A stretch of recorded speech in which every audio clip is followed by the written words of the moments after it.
I, 32 male, have a younger sister who's 26. She and I are very close. Our dad died weeks after she was born. He had cancer. Our mother and I always had a strained relationship. Dad leveled her out a bit, but once he was gone, she unleashed her uptight, controlling self onto me. She did not believe in children having any downtime. She thought boys should be athletic and do as many physical activities as possible. As a kid, she had me in basketball, football, hockey, karate, and boxing. I had no say in my activities, and my mother expected me to excel at all of them. I was never a kid into sports or athletics in general, so I hated it and I was never very good. It was a point of contention for years. She told me I needed to try harder and that it was important to be masculine and strong. I argued I was doing too much and hated it all. She told me she was my mother and got to say. She had my sister in dance and art classes as a kid. She had as many extracurriculars as me, but the girl-appropriate activities. When I was 16, my mother remarried. Her husband had kids from his first marriage, a toddler and a preschooler at the time. By that point, my mother and I were just holding on until I was 18 and could be out of her hair. That didn't stop her and her husband from trying to pawn his kids off on me under the guise of spending the same time with them as I did with my sister. I wasn't interested. I knew I'd be estranged from my mother once I moved out, so I made no effort. I moved out and kept in touch with my sister. When she graduated high school, she lived with me for a while and again when she finished college. My wife was always cool with this, and they're very close. Last year I walked my sister down the aisle at her wedding. I believe this might have been the turning point with my stepsister. My mother and her family were not invited, but they gate-crashed the ceremony and were thrown out, but not before her stepkids saw that I was walking my sister down the aisle. A few months ago, my stepsister contacted me via Facebook and asked if she could stay with me for the summer before college. I said no. She asked if we could talk more, and I said no. She then found my wife and asked her, and the answer was the same. I saw her at the mall near my house a few weeks ago. She approached me and asked me to speak. I told her I had no time and wasn't interested. She told me it was unfair, that I have more than one sister, and not only did she get to live with me, but I walked her down the aisle. She told me she and her brother deserved better, that spending a few months in my home would be good for sibling bonding. I told her she wasn't my sister, so she couldn't live with me. She became upset and tried to start a scene, but I simply left. She started to give my sister crap about it because I blocked her everywhere. Apparently, she thinks I'm an idiot for denying her as my sister. Am I the idiot? Not the idiot. It sounds like your egg donor and her second husband opened the party line of older brother and sister and kept it going, even though you were never home after turning 18. I feel for your stepsister, but she isn't your responsibility in any way, shape or form. Nothing wrong with the stepsister asking, but she does need to take no for an answer. I feel like the stepsister is desperate to stay with OP, so there's a chance OP's mother went full overbearing monster on them as well once OP and his sister were gone. No idiots here. Your step-siblings are growing up with the same mother you had to, so they might be experiencing some of the same problems and reaching out because they need help in getting away. You're not obliged to, but finding out why they also want to move away could be telling. Yeah, OP owes her nothing, but also, she's clearly desperate to get out of a bad situation, and OP said, "Screw off, I don't care how bad you have it." He's the idiot for that. I'm not sure why he didn't at least talk to her. Tell her living with him isn't an option, but maybe at least open lines of communication, maybe let her visit for a weekend or something. My boyfriend, 26, and I, 27 female, have been together for 5 years. I earn around $140,000 a year as a QA manager, and he makes $40,000 or $50,000 as a warehouse forklift driver. He's never been into working, and we talked about him being a stay-at-home dad, and I initially agreed because childcare is expensive. We want at least 2 kids. 7 months ago, he lost his job when there was a push for unionization, and some people were essentially bullied out. He was without a job, and I agreed to cover living expenses fully if he did the housework, cooked, etc. Before this, I didn't think of his ability as a stay-at-home dad. In the 7 months, I came home to empty beer bottles and trash on the coffee table. The fridge was constantly empty because he was supposed to go buy groceries but never did, and when he does, it's mostly junk food. We originally agreed he would cook, and he has cooked maybe 4 meals for me. I'm still doing most of the cooking and cleaning. Now I just can't imagine him as a stay-at-home dad. He just sleeps in and barely applies for jobs. He just got one, but that's finally in response to me putting my foot down that I'm no longer supporting him. My mom was a stay-at-home mom, and with 4 kids, She still kept a spotless house and cooked every meal from scratch. We've been fighting about this a lot recently, and I've told him if we do have kids, he has to work because he isn't contributing at all now, and so I can't imagine he'll do anything as a stay-at-home dad. He yelled that he had to apply for jobs and he was under a lot of stress. But what's the stress? He has everything taken care of and he barely applies to 1 or 2 jobs a day. He didn't do anything we agreed upon, me taking care of finances, and I don't know how to move forward with the relationship. But am I the idiot for no longer wanting him to be a stay-at-home dad, now that I see what he's been like for the last 7 months? Not the idiot. If you think he's useless now, wait until you have kids. How much help was he unemployed? He'll be even less help when he can also claim he's so tired and stressed, not getting sleep and having to have a job and not be a stay-at-home dad. You'll be working and doing all the child rearing and household work when you're home. Really consider if you want to do this alone with a stump for a husband before having kids. You are the idiot if you have children with this man. If he can't handle normal chores while unemployed, what makes you think he could handle being an involved father? He contributes nothing tangible to your relationship. Children are a lifetime commitment that he's incapable of making. Frankly, you should boot him. But I am wondering if losing his job didn't affect him more than he's letting on. Depression can cause that behavior, and choosing not to work and losing your job are 2 massively different things. Not saying he isn't lazy at home, just offering something to think about. I hope he gets counselling. Girl, get rid of this deadbeat and be glad you didn't marry him. What is he even bringing to the relationship at this point? He's treating you like a parent and acting like a teenager. He's not ready to be a dad. Even if he has depression, don't let that stop you from leaving, as he's not in a spot where he wants to acknowledge it and change for you or himself at all. Update. Thanks for all the comments. I've decided to end the relationship and will tell him this afternoon. This made me realise how resentful and unhappy I am with him, which is unlikely to change. To those who say he probably has depression, he may but has never communicated it, but yes, it could be the reason.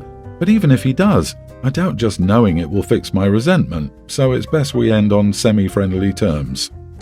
I, 20 male, live at home and will graduate college soon. My older sister Sammy, 21, also lives at home. Now, there are 3 house rules that if you break them, our parents have told us they will kick us out. One of them is sneaking people into the house at night. It has a long story behind that rule, but we all know it's a big no in the home. Our parents have cameras to monitor their property, and they rarely check it unless something happens. The garbage cans were knocked over, and so my dad checked the cameras, and Cindy, Sammy's girlfriend, was sneaking out of the house. Sammy isn't out, and everyone assumed it was my guest. I tried to say it wasn't, but they didn't believe me, and my sister kept saying why would she bring a girl over in the night? My parents were talking about giving me a month to move out, and I blew up and showed it was Sammy's girlfriend. I pulled up a picture they had together on Instagram. Parents don't have that, to prove it wasn't me. This resulted in a huge argument with my sister, where she called me an idiot and said that I should take the fall. My parents told her they would talk later, so I'm doubting myself on this. Am I the idiot for outing my sister instead of taking the fall? I may be the idiot since it's something you shouldn't do, even though it was her fault for being caught. You are the idiot for telling your parents it's your sister's girlfriend. If she wasn't out to your parents, you had no right to tell them. You should have found a different way to prove it was your sister's guest, or had a lengthy conversation with your sister about refusing to get kicked out because she made a mistake. You didn't need to be the one to tell your parents that your sister is a lesbian. Not the idiot. Your sister was willing for you to be homeless. For example, she could have owned up to it and taken responsibility without outing herself. Sorry, Mom and Dad, my friend was having some personal issues and needed help and a place to stay the night. I decided to let her stay here because she had nowhere to go. I mean, were they kissing in the photo? People kiss their friends. I agree, a very rare instance of outing someone is acceptable. She was blowing up his life. Hope he doesn't deserve to be kicked out the house because she messed up.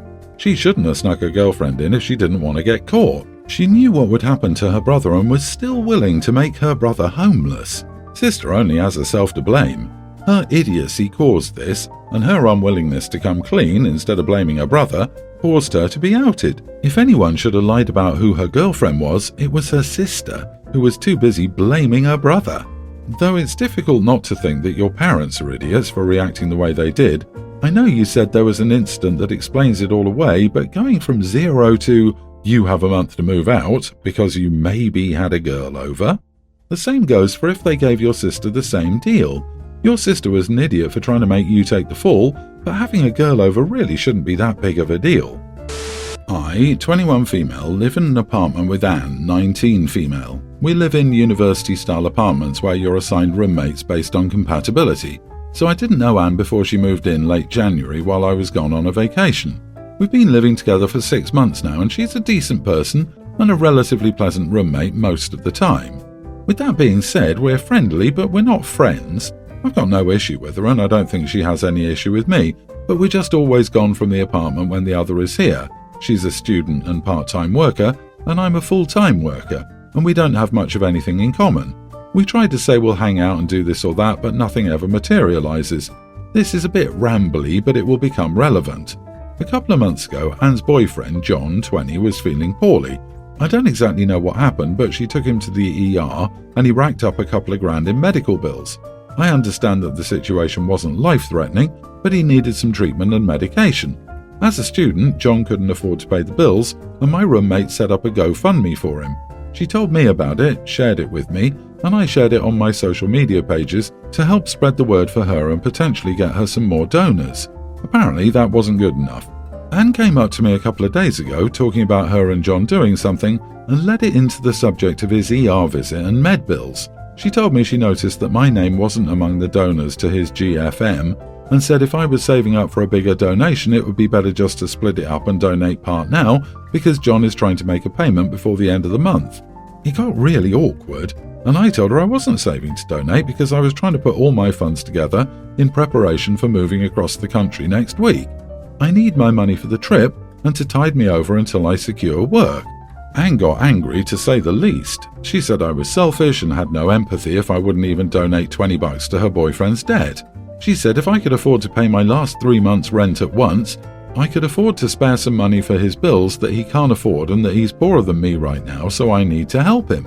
Honestly, I like helping people when I'm in the position to, but I'm not. On top of that, I only somewhat know Anne and barely know John, and half of what I've heard about him frankly isn't good, including how Anne has been contemplating for a month or so about dumping him. I have no clue if I'm being an idiot or not. Am I? Not the idiot. What kind of country puts a 20-something in debt over ensuring he wasn't dying? Barbaric. You're not required to pay for an unknown stranger's debt. It's a shame how expensive United States healthcare is, but that's also not your fault. Your roommate is an idiot for trying to manipulate you into giving her boyfriend money. Why doesn't John contact medical billing with the hospital to complete student income paperwork? Most of his debt would probably be waived away. Most universities in the US offer healthcare. I wonder why he didn't look into that. Also, kids can stay on their parents' insurance until they turn 26, if the parent carried them. But besides that, OP has no obligation to deal with another person's debt if he doesn't want to. Spoiler alert, the money isn't for medical bills. I worked in medical billing and he could get financial assistance from the hospital. And as far as GFM, they don't even pay out for 2 or 3 weeks after the closing date of it. It sounds like a very good thing she'll be moving across the country soon. Roomie and boyfriend sound like they would be drama. I was at an observation deck yesterday. It's one of those that has a glass floor as part of it. The guy was there trying to get his wife and kid to go on the glass floor so he could take a picture. The kid looked about 3 and terrified. His wife wasn't interested either. When she went to the bathroom, he picked up his kid and went on the glass floor. The kid was frozen stiff and looked pale as a ghost. The dad got his selfie though. When he walked by me, I was telling my boyfriend that if we got married and had kids and he did something so idiotic and traumatizing to our kids, I'd be angry. The guy overheard me and said I should mind my own business. I said I wasn't talking to him, but I did repeat myself and say that he was an idiot for putting his child in such a scary place when the kid didn't want to be there. By this time, his wife had come out and heard us arguing. Then she got angry at him for doing this against their kid's obvious desire. We walked away, but my boyfriend said I shouldn't have started crap with some random guy terrorizing his kid. Am I the idiot? Not the idiot. He interrupted a conversation you were having with your boyfriend. He chose to bring you into the situation, so you had the right to defend yourself on what you said in a private conversation. The guy was being a selfish idiot. Maybe you weren't the best source to hear it from, but he needed to hear it nonetheless. I believe the kid needs to hear it too.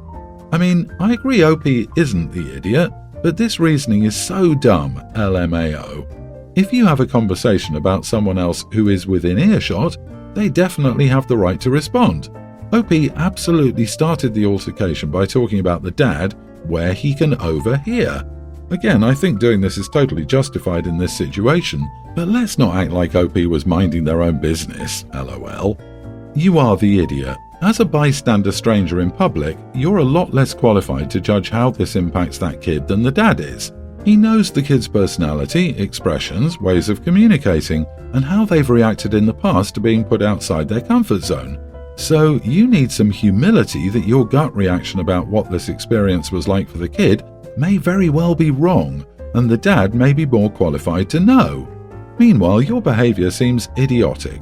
You just happened to badmouth this guy within earshot rather than waiting until he was gone or talking quieter. Then, when of course he hears you, you write him off that you weren't talking to him, which is doubtful if you said it so he could hear it. You weren't just talking to your boyfriend, you wanted this guy to hear, and you wanted his reaction. It just seems all about making yourself feel good based on confrontation.